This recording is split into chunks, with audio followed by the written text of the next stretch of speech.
जिसमें ऐसे तत्व थे जो सत्ता जाने के बाद उनके मन में सत्ता को खोने का इतना भयंकर उनके तकलीफ थी। उन राजनीतिक लोगों ने भोले भाले नौजवानों को उन्होंने गलत दिशा में भड़का करके और पूरे हरियाणा को एक प्रकार से जलाने का काम किया। कानून से भले बच जाए, लेकिन परमात्मा के न्याय के आगे उनको एक दिन झुकना ही पड़ेगा। उनके पापों की सजा उनको मिलेगी। साल 2016 में हरियाणा जाट आरक्षण आंदोलन के दौरान हुई हिंसा का जिन्न रह रहकर बोतल से बाहर आते रहते हैं।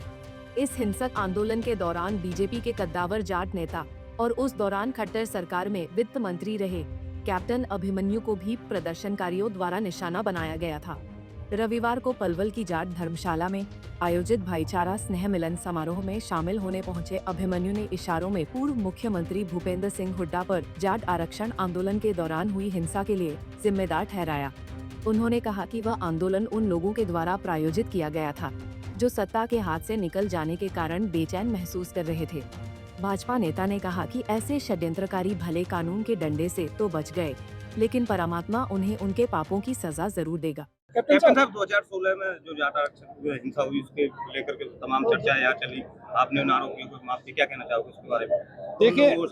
देखिए 2016 का जो कुल मामला है, वो मामला कुछ नौजवानों के उकसावे में आकर के भूल और गलती का केवल मामला नहीं है। उसके पीछे एक बहुत बड़ी गहरी राजनीतिक साजिश बड़ी स्पष्ट तौर पर दिखाई दी कि जिसमें ऐसे तत्व थे जो सत्ता जाने के बाद उनके मन में सत्ता को खोने का इतना भयंकर उनके तकलीफ थी। उन राजनीतिक लोगों ने भोले भाले नौजवानों को उन्होंने गलत दिशा में भड़का करके और पूरे हरियाणा को एक प्रकार से जलाने का काम किया। ये वो लोग थे जो आह्वान कर रहे थे कि उस इलाके में भी कीड़ी नहीं मरी, उस इलाके में भी जाम नहीं लगे। वो लोगों को भड़काने का काम कर रहे थे और हरियाणा प्रदेश में किस प्रकार से आगजनी हो इसकी तैयारियां करके बैठे हुए थे। वो लोग भी इसके लिए कसूरवार थे जो इसको भड़काने के लिए 35 एक की तख्तियां उठा करके उन्हीं के वह साथी थे जो एक समाज को दूसरे समाज के खिलाफ खड़ा करने का काम कर रहे थे। तो समाज को तोड़ने का जिसने भी पाप किया, परमात्मा भी उनको अपने सजा देगा।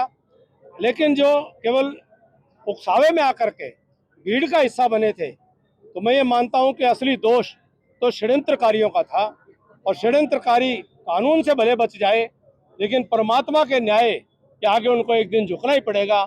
उनके पापों की सजा उनको मिलेगी। इस कार्यक्रम में खेल राज्य मंत्री गौरव गौतम भी शामिल हुए। उन्होंने भी जाट आरक्षण आंदोलन के दौरान हुई हिंसा को लेकर विपक्षी दलों पर निशाना साधा और उन पर समाज में भाईचारे को नुकसान पहुंचाने का आरोप लगाया। सुंदर कार्यक्रम आज भाईचारा स्नेह मिलन हुआ है, जिसमें हमारे कैप्टन अभिमन्यु जी मुख्य अतिथि के रूप में हमारे बीच में और समाज के लोगों को एक प्लेटफॉर्म पर लाकर सौहार्दपूर्ण समाज के लिए, अपने अपने प्रदेश और देश के लिए समाज का सकारात्मक चीज़ों में काम में लगे। बढ़ता हुआ भारत है, मजबूत भारत है।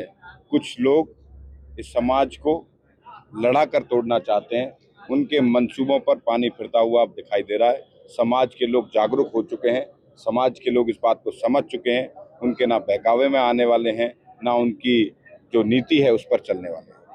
बता दें कि साल 2016 में जाट समाज की ओर से आरक्षण की मांग को लेकर पूरे हरियाणा में बड़ा आंदोलन किया गया था, जो अचानक हिंसक हो उठा था और उस दौरान जमकर आगजनी और हिंसा देखने को मिली थी।